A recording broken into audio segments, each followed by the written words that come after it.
Olá, sou Jeremias Gomes, jornalista, e eu vou conversar com o Rafael Fassoni. Ele é fundador do Estônia Hub, a empresa de consultoria digital para o setor público, com foco em parcerias Brasil-Estônia. O Rafael está agora na Estônia, ele mora lá há cerca de um ano, vai aproveitar e atualizar a gente sobre o Global Hack. Ele é um brasileiro responsável por fazer essa intermediação que está reunindo especialistas do mundo inteiro via startups para trazer soluções para esse momento de pandemia envolvendo o novo coronavírus. Rafael, muito obrigado pela sua participação. Eu agradeço, Jeremias, é um prazer estar aqui falando com você e com o seu público aí. Rafael, primeiro explicar para a gente, esse evento começou na Estônia, depois a gente vai fazer uma breve cronologia para a gente entender. Começando a crise do novo coronavírus, o governo parece que deu um incentivo, como é que funcionou? Exato, aqui o governo da Estônia declarou situação de emergência no dia 10 de março, tá? Então está dando aí praticamente um mês. E aí o pessoal, né, tudo trabalhando de casa e meio que adaptando à nova realidade, e o governo daqui ele tem essa mentalidade de colocar a mão na massa, de estar próximo do ecossistema de startups e tudo mais. O setor de tecnologia aqui é muito forte, a Estônia depende disso, porque a Estônia não tem recurso natural, não tem petróleo, não tem minério, é um país pequeno, população pequena, então eles meio que dependem da sobrevivência, né, de desenvolver tecnologia.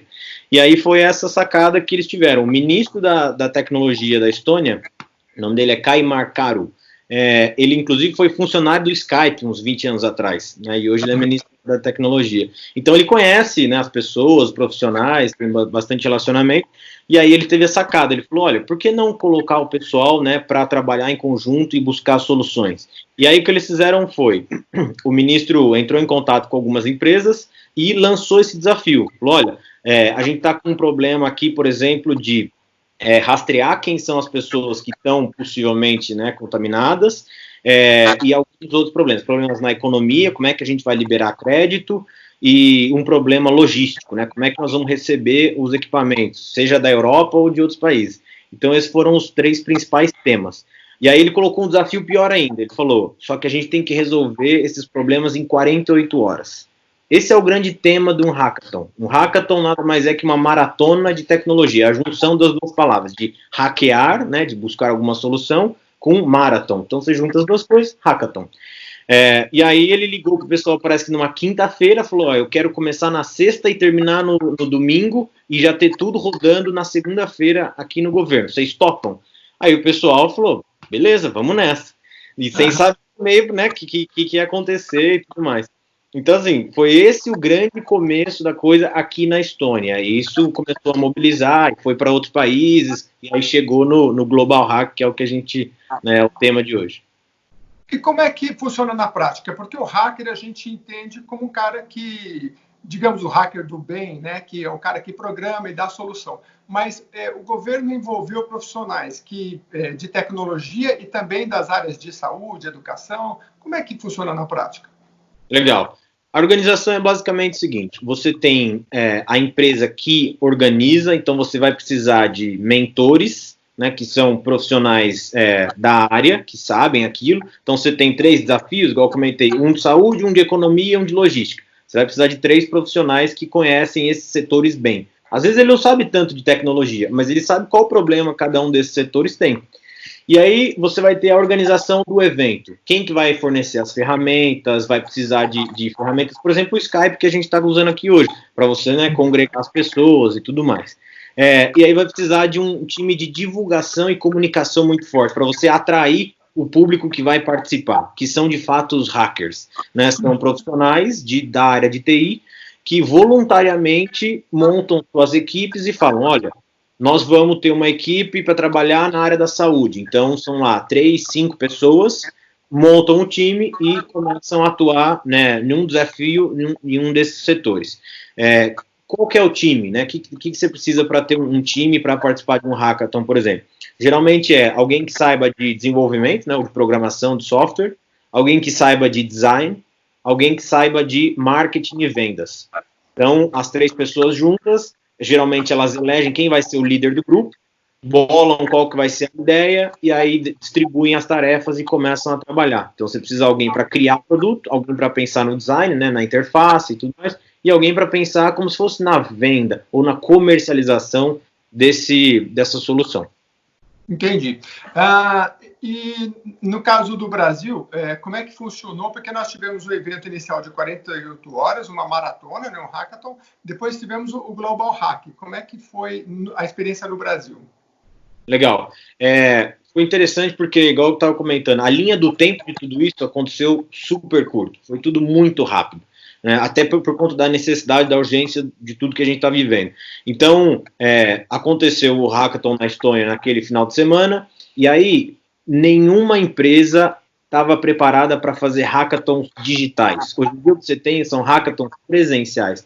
Se organiza melhor, tem uma estrutura, as pessoas estão no mesmo lugar, etc. A comunicação é mais fácil. Agora, você imagina, você gerenciar 1000 pessoas trabalhando ao vivo, ao mesmo tempo, de vários lugares, né, do planeta. Então, esse era o... pessoas, é isso que eu queria entender. Você reúne uma quantidade aí de especialistas, cientistas de várias áreas, mas aí isso é dividido em subgrupos de temas, é isso, né? Isso. Cada time tem uma média de 3 a 5 pessoas. Então, vamos supor, eu tenho algum conhecimento em marketing e vendas, então eu me cadastro lá, eu falo, olha, estou buscando um time, quero participar do hackathon. E aí o pessoal da organização vai me colocar num time. E aí eu vou conhecer quem vai ser o meu time e a gente vai começar a trabalhar nessa solução durante as 48 horas. Qual que é o grande produto? O que eu preciso produzir ao fim das 48 horas? Eu preciso ter um protótipo, eu preciso ter algo para mostrar. Né? Eu preciso ter uma solução que já dê uma ideia. Olha, esse é o problema, a gente pretende resolver assim, assim, assado. E aí eu faço uma gravação de uma demonstração, como é que meu protótipo funciona, etc. e tal. E aí tem até uma banca avaliadora que vai olhar cada solução e falar, olha, essa solução é boa, ela tem um impacto, ela tem potencial, e eles podem até colocar premiação em dinheiro. Beleza, só para comentar isso, né, da estrutura e organização. 1000 pessoas foram só no Hackathon da Estônia. Foram 30 times, 1000 pessoas no total. Beleza. Aí, como a Estônia desenvolveu essa habilidade, esse conhecimento de realizar Hackathon, eles criaram um manual, um passo a passo. E aí, eu tudo isso, eu falei, pô, legal, eu poderia levar isso para o Brasil, né? A pandemia, ela chegou aqui na Estônia, de certa forma, um pouco antes. Ela está um pouco à frente já no ciclo, na Europa de maneira geral. Então, no Brasil, eu falei, bom, se a gente conseguir levar isso para o Brasil o quanto antes, talvez consiga ajudar ainda, né, a achatar a curva e tudo mais. E aí eu entrei em contato com algumas pessoas que já estavam com ideia de fazer hackathons também. Estavam se organizando, pensando nos temas e tudo mais. E aí eu conversei com um amigo meu chamado Rodrigo Terron. Ele tem uma empresa que organiza hackathons, chamada Xiaoyi. E aí o que ele falou? Falou, Rafa, vamos fazer, a gente quer a parceria com vocês da Estônia e a gente quer focar especificamente na economia. Esse vai ser o tema do Hackathon do Brasil. Tá? Por que economia? Porque eles entendem, né? A gente estava com a visão de que a saúde era o problema imediato, então tinha bastante gente pensando e olhando para isso, governo, né, médicos, a população, etc. Mas vamos pensar que a pandemia é um furacão, vai passar o furacão, depois vai deixar a destruição e todos os danos. Como é que a gente reconstrói tudo isso? Né? Como é que a gente põe a economia para girar? Então a ideia era focar para ter o mínimo de impacto possível e para dar ferramentas para micro e pequenos empresários conseguirem sobreviver a isso e sair disso o mais rápido possível. Então esse foi o tema do hackathon, né, de um dos hackathons que aconteceu no Brasil, que foi o que a gente participou, chamado Mega Hack Brasil Covid-19, né, Desafio de Economia. Esse foi quanto? Esse teve duração de uma semana, tá? Foi dos dias 4 a 11 de abril, então teve duração de 7 dias aí. Por quê? Para dar tempo das equipes construírem produtos ainda mais elaborados, né, que tenham aplicação. Imagina que é um dono de uma pizzaria, um comerciante que tem alguma loja, alguma coisa assim, ele está com problema de caixa, ele está com problema de crédito, ele tem problema de pessoas, de giro, de movimento, etc. Então, nós também dividimos esse tipo de problemas. As equipes abraçaram cada uma lá os seus problemas, montaram os times e começaram a trabalhar. Rafael, só para entrar no exemplo prático rapidinho, eu li na reportagem o seguinte, o tal do comércio digital municipal. Né? Eu queria que você desse um exemplo prático para a gente não abstrair tanto e como é que isso poderia colaborar na prática com o empreendedor. Exato. Porque às vezes esse é o desafio mesmo, Jeremias. Tocou num ponto importante que é como é que a tecnologia ela pode vir para alguém que às vezes não está nesse mundo de tecnologia e ajudar a pessoa ou o profissional. Então, uma das ideias foi justamente essa. Imagina uma plataforma de e-commerce, né, onde sou um comerciante, tenho lá os meus produtos e eu agora estou com minha loja fechada, né, porque estou em isolamento. Então eu consigo anunciar os meus produtos nessa plataforma e aí as pessoas acessam, fazem a compra e aí tem uma parte facilitada da entrega, porque eu vou entregar só dentro do meu município. E na verdade eu estou vendendo para os meus clientes que já são meus clientes, porque as pessoas do município, por exemplo, de Marília, onde isso foi implementado, uma cidade de 200 mil habitantes, as pessoas se conhecem. Então, é nada mais que o lojista físico, né, trazendo a sua loja para o virtual. Ah, mas já tem outras plataformas, etc. e tal. Claro, mas aí o lojista nessas plataformas maiores, ele é mais um. Agora, no e-commerce de uma cidade como Marília, ele é aquele lojista que as pessoas conhecem, confiam, etc. e tal. Só para te trazer um exemplo, bem simples, do mercado, por exemplo, nós temos grandes redes aqui no Brasil que algumas estão demorando para entregar, dependendo do serviço, a não ser que você pague um pouco mais.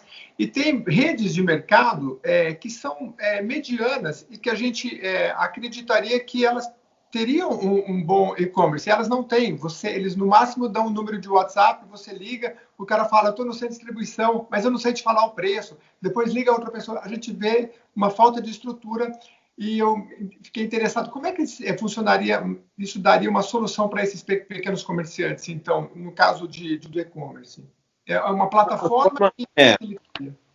Bom, na prática é uma plataforma que ela já vem com a estrutura pronta. Então, eu vou resumir aqui, né? Depois o pessoal pode acessar e tudo mais e dar uma olhada.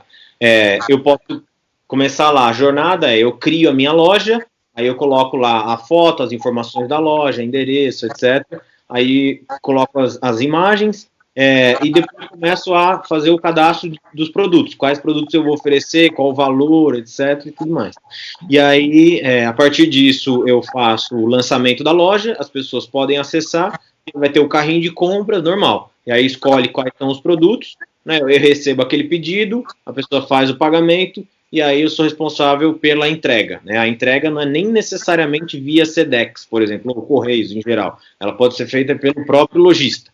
Então essa é a grande vantagem, porque aí o lojista consegue se programar, se organizar. Vai chegar lá a lista de pedidos, ele sabe, né, qual item, para qual pessoa, qual horário. Ele traça uma rota e sai fazendo as entregas a partir daí. Então, para ter uma estrutura digital hoje, muitos lojistas não têm. E para ele construir isso, não dá tempo, ele não vai ter como investir nisso, ele não tem conhecimento, como é que ele vai manter? Então, uma ferramenta super simples, que está ainda nas primeiras versões, mas já está em funcionamento. Né? Então, já tem os lojistas se beneficiando. E também o consumidor, porque ele pode continuar comprando e ajudando, né, a manter a economia girando a partir dessa plataforma. E essa plataforma já tem o nome, o endereço? Ela tem ali, através uma parceria entre a Associação Comercial e Industrial de Marília, tá? A empresa chamada Biscommerce e uma outra empresa de tecnologia chamada Tray. Tá? Tá. Então, é uma empresa que está possibilitando isso, mas é uma parceria com a prefeitura, é isso? A prefeitura, ela abraça e apadrinha essa ideia para que tenha credibilidade e as pessoas comecem a usar o quanto antes, né? Para ter essa comunicação também. Falar, olha, a plataforma que Marília está adotando, né, é essa aqui para e-commerce. E aí o que é interessante é o seguinte, essa plataforma, ela é como se fosse um módulo, uma caixinha fechada. Então, se a prefeitura da cidade vizinha, sei lá, de Bauru, olha e fala, pô, legal, a gente pode implementar isso, é super rápido de também colocar isso disponível para Bauru e outros municípios. Então, facilita essa distribuição e acesso do marketplace, da plataforma, para outras cidades também. Eu converso com o Rafael Fassoni, ele é fundador do Estônia Hub, empresa de consultoria digital para o setor público, foco em parcerias Brasil-Estônia. Ele é o responsável no Brasil pelo Global Hack, como a gente está explicando, e trazendo todas essas ideias vindas da Estônia, quando começou, como a gente explicou no início. Então, Rafael, para dar um prosseguimento já caminhar para o nosso final, eu queria que você explicasse Quais são os desafios? Porque eu li, por exemplo, que vocês, dentro do Mega Hack Covid-19 Brasil, que foi esse evento digital que vocês promoveram com brasileiros, né, como outros países fizeram, para trazer soluções no tempo da pandemia, na área da economia, como você explicou. Eu li que são cerca de 300 ideias que surgiram, né? Então, creio que todas na área da economia. Quais são os desafios que vocês têm para a implementação aqui no Brasil de ideias que vão ajudar a colaborar com a economia? Se são entraves burocráticos, se o governo pode ajudar ou não, se vocês vão conseguir também conversar com a iniciativa privada para que dá vazão para essas ideias. Bacana. Esse geralmente é o desafio de todos os hackathons que eu já vi e participei. Né? Tem lá um grau de todo mundo está muito animado, né, empolgado, e aí o hackathon acontece, as ideias desenvolvem, depois elas morrem. Né?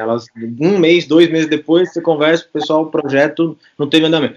A primeira coisa que eu acho que é o desafio principal é que tenha realmente os parceiros, as empresas que vão apadrinhar essas ideias. Então precisa ter uma rede, né, para dar essa estrutura. Porque é nada mais que um protótipo, imagina, é um negócio de laboratório. Então se isso vai para o mundo real, ele vai precisar de uma série de recursos financeiros, não financeiros, para que aquele time que está por trás daquilo consiga continuar trabalhando.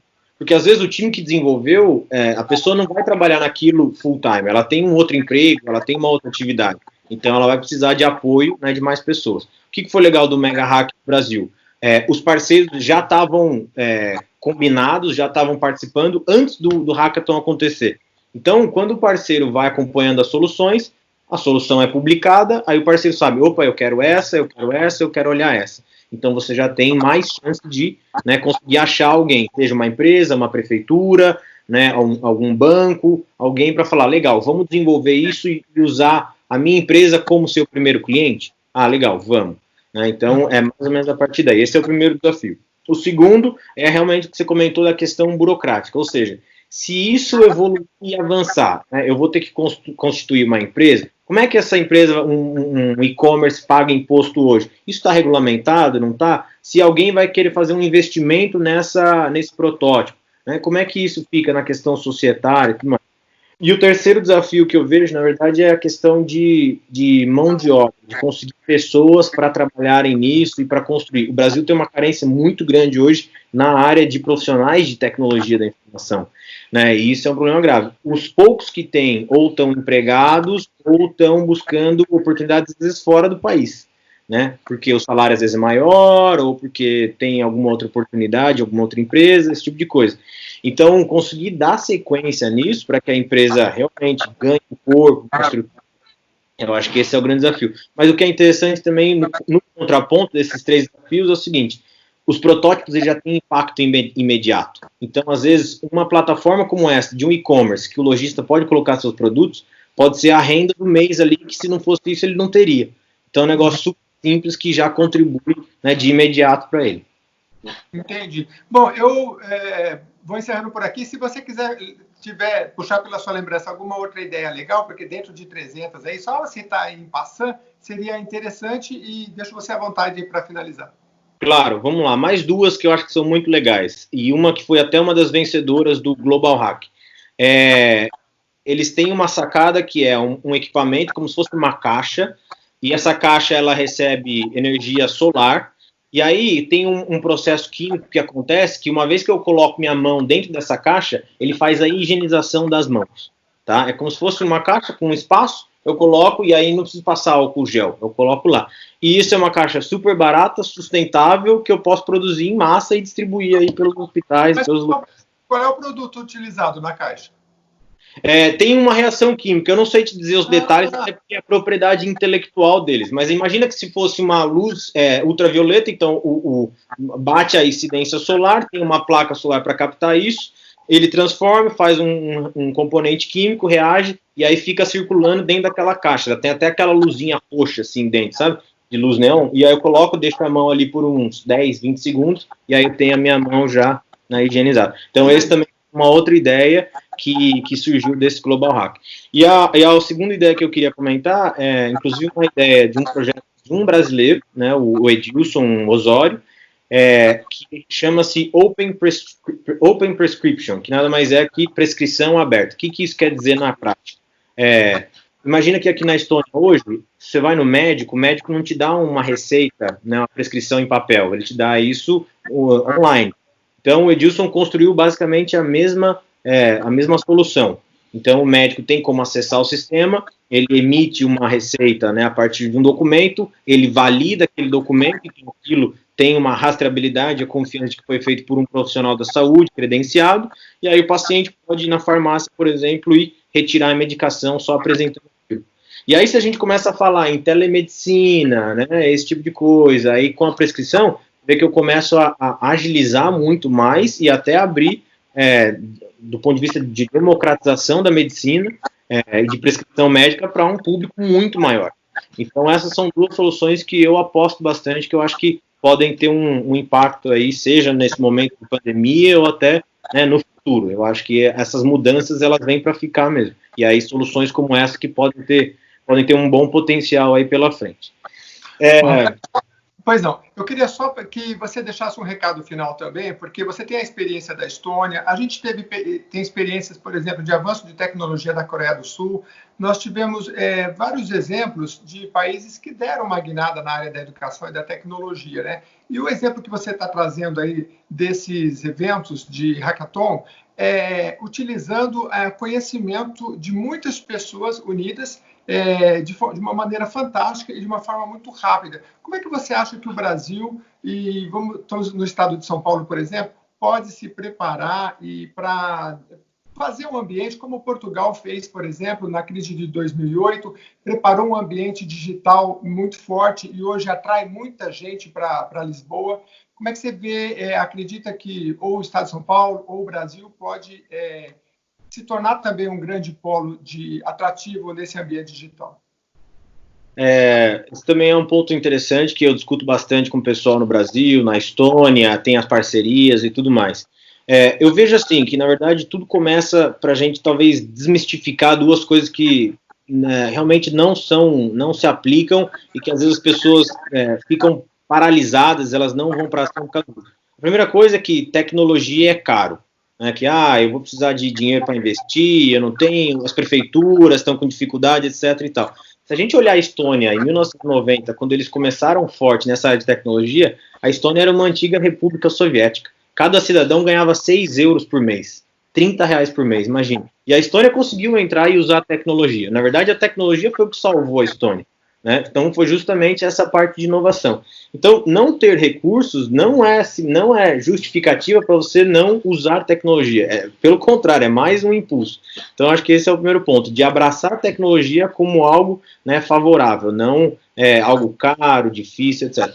O segundo ponto que eu vejo é que o Brasil está muito longe, a gente nunca vai chegar lá, etc. Eu acho que essa mentalidade também dificulta, porque aí você acaba não indo para ação. Você fala, nossa, eu não sei nem por onde começar, vai demorar muito, melhor eu seguir aqui com papel, com burocracia, do jeito que a coisa é feita, né, hoje. Eu acho que o Brasil não está longe, a gente tem ótimos cientistas, eu sempre divulgo o Brasil, né, eu sou um dos maiores vendedores do Brasil fora do país, que geralmente eu falo o seguinte, vocês sabiam que o cofundador do Facebook é brasileiro, Eduardo Sever? Vocês sabiam que o cofundador do Instagram também é brasileiro? Então, assim, você tem grandes mentes no mundo de tecnologia que vieram do Brasil. Agora, a grande pergunta é por que esses brasileiros estão fundando essas empresas nos Estados Unidos e não no Brasil?